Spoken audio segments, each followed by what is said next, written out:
चलिए तो hello friends, आज के क्लास में बात करने वाले क्लास 10th के फर्स्ट चैप्टर वास्तविक संख्या।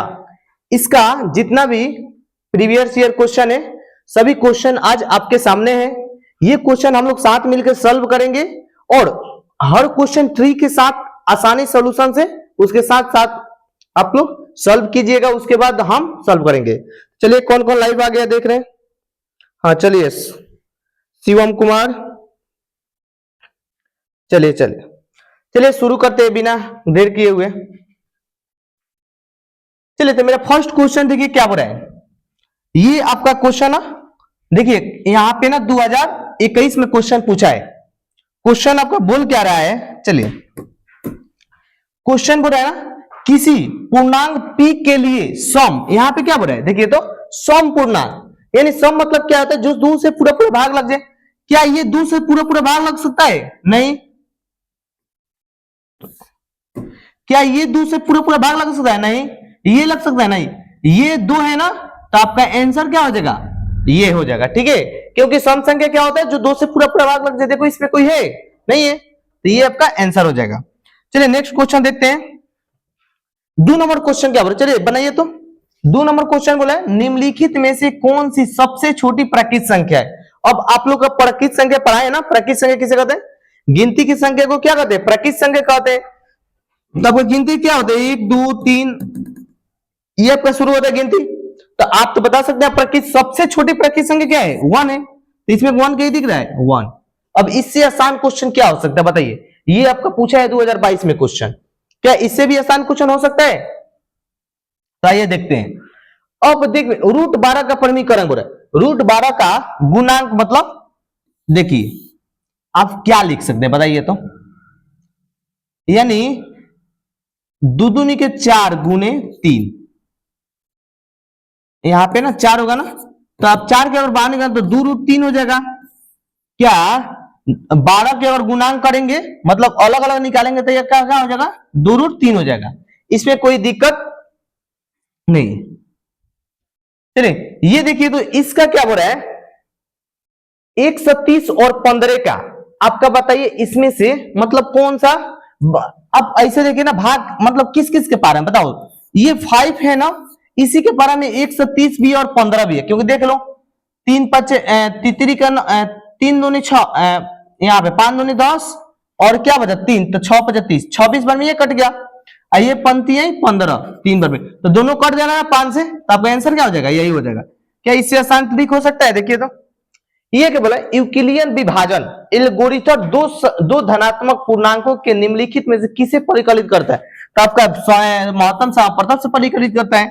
ये आपका क्वेश्चन क्या आपने 2011 में पूछा है। अब देखिए क्या बोला है, 45, यहाँ पे 45 का और 60 का महत्तम से 45 से क्या होगा आपका 3 से ले 15 3 45, फिर 3 से 5, यानी 45 की क्या हो जाएगा 3 गुने 3 गुने 5, और 60 के क्या हो जाएगा 60 के आप निकाल लीजिए। 2 से जाएगा 30 बार में, 2 से जाएगा 15 बार में, 3 से जाएगा 5 बार में, 5 से जाएगा 1 बार में, तो 30 का क्या हो जाएगा 2 गुने 3 गुने 5। यहाँ पे ना एक 3 कॉमन है और एक 5 कॉमन है, तो 3 5 15, 15 आपको कहीं दिख रहा है? यहाँ पे महत्तम से अपवर्तक क्या हो जाएगा 15 आंसर। बहुत इजी तरीका से बन गया। अब देखिए क्या बोल रहे हैं, एक शून्य परिमेय और अपरिमेय संख्याओं का गुणनफल हमेशा क्या होता है? अपरिमेय होता है। देखिए एक मान लो परिमेय संख्या ले, एक अपरिमेय ले लिए और एक परिमेय ले लिए, इसका गुना कीजिएगा ना तो रूट 2, इसका भी 2 आ जाएगा, तो 2 रूट 2 आपका, ये भी आपका क्या है? अपरिमेय संख्या है, तो हमेशा क्या होता है? अपरिमेय संख्या होता है। तो चलिए 7 नंबर क्वेश्चन कंप्लीट। यदि p एक धनात्मक पूर्णांक है तो धनात्मक सम पूर्णांक क्या होगा? अब अभी बताए ना सम पूर्णांक, इसमें कौन दिख रहा है बताइए? ये 2p दिख रहा है, ये तो सम पूर्णांक है ना तीनों में कोई। चलिए किसी धनात्मक पूर्णांक q के लिए प्रत्येक धनात्मक विषम पूर्णांक क्या होता है? चलिए विषम संख्या सम संख्या आप लोग पढ़े होगा ना, तो बाबू बताइए तो विषम संख्या क्या होता है? जो 2 से पूरा पूरा भाग ना लगे उसे विषम संख्या कहते हैं, जो 2 से पूरा पूरा भाग लग जाए उसे क्या कहते हैं बाबू? सम संख्या कहते हैं। तो बताइए लोग, तो विषम संख्या इसमें क्या है? ये 2 से पूरा पूरा भाग लग जाता है, ये नहीं होगा। ये 2 से पूरा पूरा भाग लग जाता है तो ये नहीं होगा। ये 2 से पूरा पूरा भाग नहीं लग रहा है, क्योंकि इसमें एक है, एक आपका विषम संख्या, एक तो 2 से भाग नहीं, तो ये आपका हो जाएगा, ये 2 से पूरा पूरा भाग लग जाए तो ये नहीं होगा। तो आपका आंसर क्या होगा बाबू? सी नंबर। चलिए अपना स्कोर देखते रहिए ना कि आप कितना बना सकते हैं इसमें से। अगर देखिए आप पहले वास्तविक संख्या पढ़ लिए होंगे और अगर इसमें से आपको क्वेश्चन ये सब बन जा रहा होगा तो समझिए कि आपका मतलब ये कंसेप्ट क्लियर है, क्योंकि ये सभी क्वेश्चन एग्जाम में पूछा हुआ है। बताइए इसमें एक भी ऐसा क्वेश्चन है ना जो एग्जाम में पूछा हुआ नहीं है। हम सब क्वेश्चन जो बता रहे हैं ना एग्जाम में पूछे, सभी क्वेश्चन करके प्रीवियस ईयर लिख दिए, बीसीएसई 2023 में ये क्वेश्चन पूछा है। देखिए आपका ना ये फॉर्मूला होता है ना ए प्लस बी क्यू ए बराबर, सॉरी क्या होता है, ए बराबर बी क्यू प्लस आर, ये आपका फॉर्मूला होता है।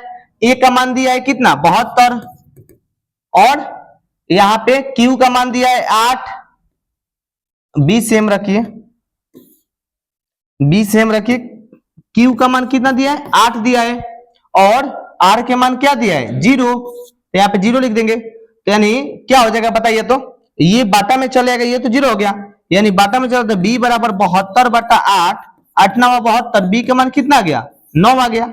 आपका 9 इसमें ऑप्शन में है, देखिए तो 9 कहां ऑप्शन में, ये वाला है, तो ये आपका आंसर हो जाएगा। इसमें बहुत इजी क्वेश्चन है, इसी फॉर्मूला पे क्वेश्चन आपको हर साल पूछा, देखिए यहाँ पे पूछा है 2024 में भी इसी फॉर्मूला से क्वेश्चन पूछा है।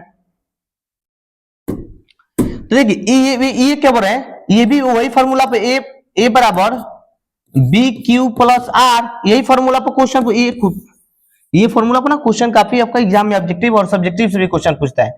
मान लीजिए ए का मान नहीं ना दिए, पूछा क्या है ए का मान पूछा है, तो ए बराबर बी का मान दिया है 61 गुने क्यू का मान दिया है 27 अब प्लस आर के मान कितना दिया है 32। अब ये दोनों के जोड़ के ना इसको दोनों के गुना कर इसको जोड़ दीजिए, आपको गुना करने आता है ना, ये सब कैलकुलेशन भी रहना चाहिए फास्ट। 7 एकम 7, 7 छक 42 और 2 42 और 44 के 4 हाथ में लगल 4, 6 दूनी 12 4, 6 दूनी 12 12 12 4 16, तो यानी कितना आ गया जी 16 43 प्लस 32, जब जोड़ेंगे ना ए बराबर 7 2 9 4 3 7 1 6, 16 यहाँ पे देखिए, यहाँ पे फर्स्ट वाला आपका आंसर हो गया 16 और 79। ये आपका देखिए सेम क्वेश्चन है, उसी टाइप का क्वेश्चन है, बस कैलकुलेशन थोड़ा अलग दिया है।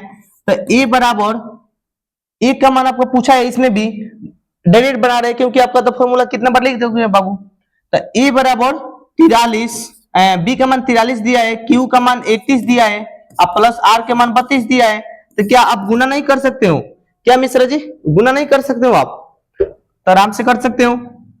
आपका ना 43 गुने 31 कर दीजिए, 3 एकम 3, 4 एकम 4, 3 का 9 4 13 का 3 हाथ में लगा 1, 3 4 का 12 1 13, यानी आपका क्या आ गया ये आ गया 13 33 अब प्लस 32, यानी ए का मान आ गया 3 2 5 3 3 6 13, तो ये कितना आ गया 13 65 का है आंसर बताइए, तो 13 65 यहाँ पे 13 65 ऑप्शन हमारा ये है।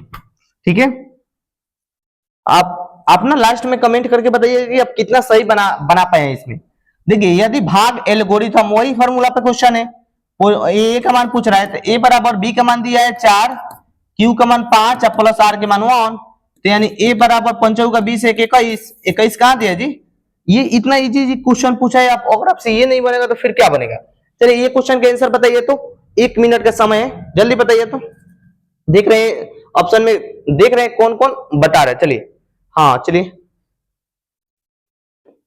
देखिए 14 नंबर क्वेश्चन ये क्या बोल रहा है, ए बराबर बी का मान कितना है बताओ तो 73 गुने क्यू का मान 34 प्लस आर के मान 23, तो ए बराबर 73 गुने 34 कितना होता है जी 73 गुने 34, 12 के 2 हाथ में लगल 1, 7 का 28, 3 का 9, 28 9 कितना होता है जी 9 8 17 के 7 3 37, ये 37 आ गया ना, 37 से 38 के 8 हाथ में लगल 3, 17 का 21 21 3 24, तो आपका आ गया ना 24 82 प्लस 23, आंसर कितना आ गया जी 3 2 5, 10 के 0 हाथ में लगल 1, 4 1 5 और 2 25 05 क्या है 25 05 जी 25 05 यहाँ पे आपका आंसर है।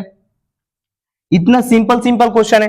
ये देखिए सबसे इंपॉर्टेंट यही क्वेश्चन है, ये आपका पूछा भी है 2026 में कि नहीं दो धनात्मक पूर्णांकों a और b के लिए यूक्लिडियन विभाजन प्रमेयिका के अनुसार अद्वितीय पूर्णांक q और r होते हैं, जो समीकरण इतना है तो संतुष्ट करते हैं, जहां मतलब संतुष्ट कैसे हो सकता है, तो हमेशा देखिएगा ना इसमें ना r के मान, मतलब कहने का मतलब क्या है, b के मान से r के मान हमेशा छोटा होना चाहिए, b का मान से r के मान हमेशा छोटा होना चाहिए और 0 के बराबर होना चाहिए। तो ये आपका आंसर में क्या हो जाएगा जी, आंसर में आपका बी हो जाएगा। बताइए तो ये छोटा है नहीं है, आपका आंसर में बी हो जाएगा। अब ये क्या है, देखो इसका बोल रहा है ना गुणनखंड, मतलब अभाज्य गुणनखंड कीजिए। आप ना तीनों के मिला के देखिए, हमको लग रहा है ना कि मतलब पहले वाला ही होगा, एक बार तीनों का गुना कर दीजिए तो देखिए 29 27 फिर 27 आते को सात सात ये 27 आ गया ना, फिर ये लास्ट में ना सब गुना करके देख लो ये आ रहा है कि नहीं लास्ट में डिजिट, आपको ना इससे कैलकुलेशन आसान हो जाता है। लास्ट में गुना करके देख लो और देख लो ये डिजिट लास्ट में आ रहा है कि नहीं। तो देखिए 29 27 27 अगर 7 से करेंगे तो 7 7 49 9 आ रहा है ना यहाँ पे, और यहाँ पे क्या आ रहा है 9 आ रहा है, तो ये आंसर यही हो जाएगा। क्योंकि ये देखिए 3 9 27 27 जाके 9 से कीजिएगा 9 7 63, इसका लास्ट में 3 आ रहा है तो ये नहीं होगा। अब ये देखिए 29 27 और 27 कितना होता है 17 का 21, लास्ट में 1 आ रहा है, ये भी नहीं होगा। इसका देख लीजिए 99 81 1 और फिर 7 करेंगे तो 7 ही होगा, इसका भी लास्ट में वही नहीं आ रहा है, तो इसका ऑप्शन क्या होगा ए हो जाएगा। इससे कोई क्वेश्चन आसान हो जाता है कैलकुलेशन। यदि दो संख्याओं a और b का लघुत्तम समापवर्तक, a और b का लघुत्तम समापवर्तक यानी महत्तम समापवर्तक दोनों के, तो a और b इसका हो जाएगा, इसका b और c दिया है ना तो b गुने c, तो यानी ए बी बराबर बी सी। कहा है ऑप्शन में है जी ए बी बराबर बी सी, ये ऑप्शन में है। यानी प्रॉब्लम चलिए उम्मीद करते होंगे नहीं होना चाहिए। मेरा लास्ट क्वेश्चन है आज का, आप लोग क्या बना सकते हैं कि हम बना दें, बताइए तो। चलिए 30 सेकंड देते हैं, सबसे पहले देख रहे हैं कौन बना दे रहा है। चलिए इसमें भी कोई खास है नहीं, यदि भाग एल्गोरिथम ए बराबर इतना फॉर्मूला तो है ही, आपका ए का मान दिया है कितना, चलिए ए का मान 72 दे दिया है, बी का मान 9 दे दिया है, क्यू का मान नहीं दिया है और आर के मान पूछा है।